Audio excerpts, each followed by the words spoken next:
The Gospel of Luke opens its account telling us of an old lady. Her name was Elizabeth. Liz was like really old. Nothing really wrong with being old. If you live long enough, you too will get old like Liz. Yeah, you don't have to do anything. You just have to keep breathing. It happens to all of us. The thing that stands out with this old lady was not just that she was old. She was large. She was a large lady. And once again, it's not hard to become a large person. Once you hit middle age, if you're not careful, you'll gain half a kilogram every year. And so if you become an old person after middle age, you become large. And that's what happened to Elizabeth. But what was unusual about Elizabeth was she was not getting large because she ate too much like I do. She'd fallen pregnant in her old age. So she's this old lady expecting a baby, which was really weird because her and her husband, Zachariah, they had tried for years and years when they were young to have children, and they couldn't have children. And that kind of made it a bit hard for them, a bit awkward for them. You see, in her old age, Elizabeth just doing whatever it is old people do. I don't know, I'm not old yet, but this angel appears to Elizabeth, and she says, God has looked with favour upon you, Liz. Now, it was believed back then, it was always the lady's fault back then, it was their culture. If a couple couldn't have a baby, it was because the lady had some secret sin in her life, and God was judging her for being such a bad lady, so she couldn't have a kid. Now, that was a bit embarrassing for Liz, it brought shame on her, but her husband was a priest. And so the talk of the town would be, oh, you've got to feel for Zach. I mean, he's married to this woman with sin in his life, and he's a holy man. The poor old guy, he is being judged, he doesn't get to have a son or a daughter because he's married to a bad lady. Anyway, this angel appears and says she's going to have a kid, and she does, she gets large, and she has a baby, and she calls him John, and John goes around telling anyone who will listen to him that there's a Messiah going to come on the scene, and that he'll make it possible for anyone, anywhere, at any time to connect with God in a meaningful way. Elizabeth is 6 months pregnant. That same angel appeared to her niece, Mary. And this time the angel says, I've got some good news for you, and you're about to have a baby. Mary, by the way, probably didn't see this as good news. She was about to get married. And girls, before they get married, get all caught up with wedding dresses and bridal showers. And they spend hours and hours doing little art and craft, making these little tiny things for the reception. So guys can rip it apart and eat it. That's what we guys do, we eat. And so she's getting ready and she's taking out reception places. And the Bible says, when this angel says you're going to have a baby, that she was confused and bewildered. I bet she was. She was disturbed even. I can understand that. She wasn't expecting any of this. She's just doing what girls do before they get married, doing little things, getting guys rip it up and eat it. And this angel says these incredible things. He says, you will conceive and bear a son. That happened.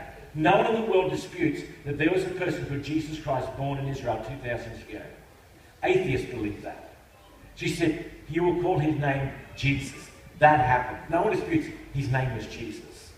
He will be great. That happened. No one disputes that Jesus Christ was one of the greatest men that ever walked on this planet. And he will be called the Son of the Most High. People argue over that one big time. Christians believe that Jesus Christ is the Son of God. Muslims believe that he was a prophet. That's what they believe. Others believe that he's just like a really good person, did a lot of good things, and had a great philosophy in life. Atheists believe that he was either deluded or a fraudster. So different people have different views on that one. This is the last thing the angel said. He said, his kingdom will never end. I want to talk a bit about that. Now, Mary could have asked a follow-up question on any of those things, but she doesn't. Her only question is, how will this be, for I am still a virgin? Sure, I'm engaged, but I haven't met with this guy yet. I've been a good girl. The answer was both direct and even more amazing. The angel says, the Holy Spirit will come upon you. This is going to be a God thing. It's not going to be a man thing. God's going to do this. The power of the Most High will overshadow you. You don't need to be involved. God will do everything. This child will be holy. He'll be the Son of God.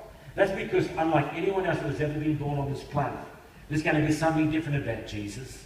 He's going to be God in the form of flesh. And he's not going to be bound to the limitations that people are. He's not going to have a sinful nature. He's always going to stand for truth. The angel then reminds her of how her Aunt Elizabeth, who was large and got pregnant in her old age, and how that nothing is impossible with God. Even now, 2,000 years later, this message seems so unbelievable. I can say that because this prediction seems so unrealistic. How can you predict that a kid's going to be great before the kid is even born? That is a big thing. That's a big call. And everybody knows that nothing lasts forever. The angel said his kingdom will know no end. Nothing lasts forever. History is littered with people that have tried to make a name for themselves, and today they are nothing. 100 years ago, there was a thing called the British Empire. It was said to be so vast that the sun never set on it. We have young people here to go, what's a British Empire? What is that thing? 100 years ago, the sun never set on the British Empire. It was minus 4 degrees Celsius, January 30, 1933.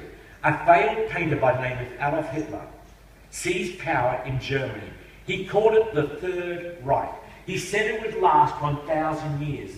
In 12 years, 60 million people died. His reign fell short by 987 years. Nothing lasts forever. That's what history tells us. Caesar Augustus, he once ruled the world, the entire known world.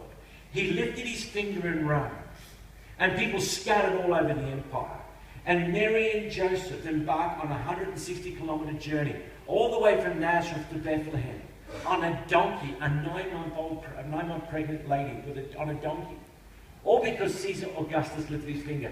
But today, but for the fact his name appears once in the Gospel of Luke, all he would be a footnote in a history lesson in a university course. People have forgotten. No one celebrates his birthday anymore. He's a forgotten piece of history. In 1966, John Lennon was interviewed by Maureen Grieve in the London Evening Standard. John said this, he said, "Christianity is dying. We the Beatles are now more popular than Jesus Christ." That's what he said.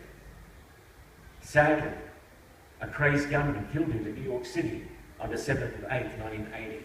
And when they killed him, people by the thousands and thousands filled out of the streets of New York City, and they got big placards and they wrote peace symbols on it, and they sang, they held hands, which is a weird thing seeing guys that don't know each other hold hands, but we won't go there.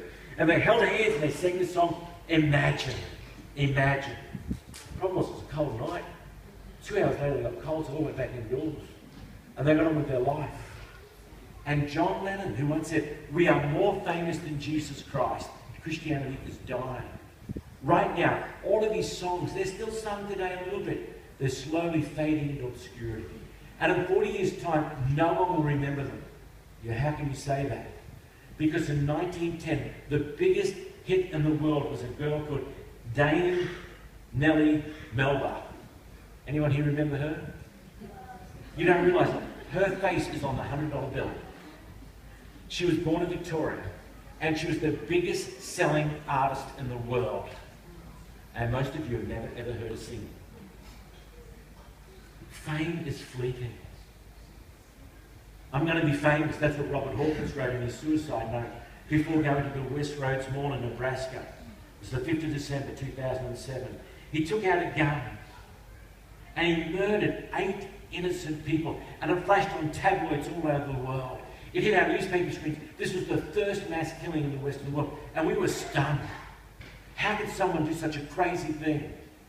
He said, "I'm going to be famous." Today, very few people even remember his name.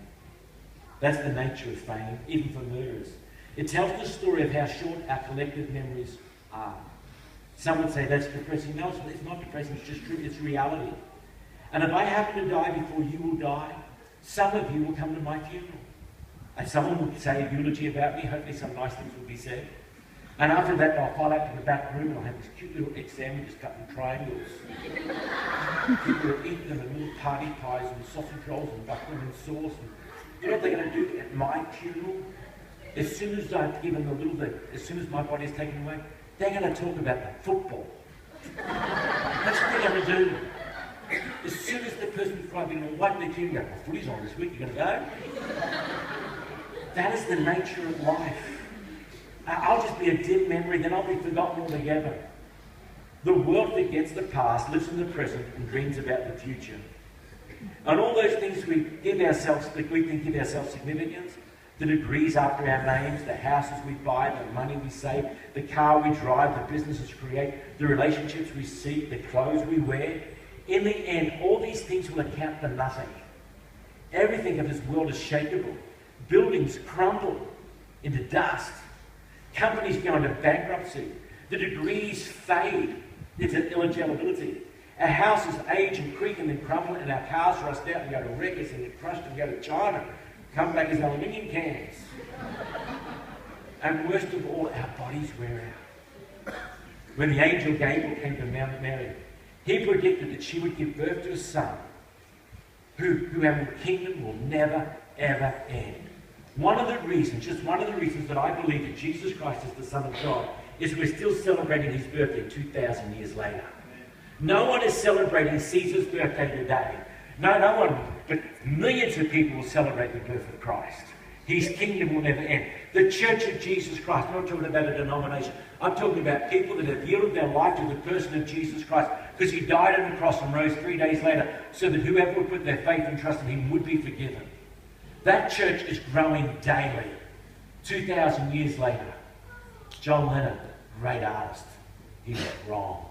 The church is stronger today than it was in 1966. Because he said, I will create a kingdom that will know no end. Last thought, then we'll sing another song and I'll sit down and I'll be over. In the natural, neither Elizabeth or Mary should have fallen pregnant when they did. So they both asked this question, the angel said, how can this be? I love the reply. The reply was, with God, all things are possible. All things are possible with God. I don't know what challenge you might be facing in life. You might be facing a situation where you just go, it's just impossible. I've got a relationship challenge and it's just, I've tried, I've done this, I've done that, I've done all the courses, it's just impossible. You might be facing a financial hardship and you go, I've done everything. I've tried to get a job, I've done the resume, I've done everything, it just can't happen. You might be having a health condition, I don't know what it is. All I know is at the end of this meeting, when the last song is sung, I'm going to be here. I'm going to have some mates here, and have Jeff Wass and Linda and a couple of ladies as well. If you're facing an impossible situation, I'd love to pray for you and so would our team. Because I know this, the same angel that said all things are possible with God says to you tonight, all things are still possible with God. Let's pray. I'm not looking out, because I can't see. Father in heaven, I thank you that all things are possible with you. You caused an old lady to have a baby. You caused a lady who'd never been with a man to have a baby. Nothing's impossible for you. And I don't know what challenges people are facing here, but I think that there is power in the name and the person of Jesus Christ. And you didn't stay a little baby, you grew up into a man. And it didn't matter what you attempted with, you stayed pure because you are God in the form of flesh. We thank you that your kingdom will never know an end. Amen. God bless.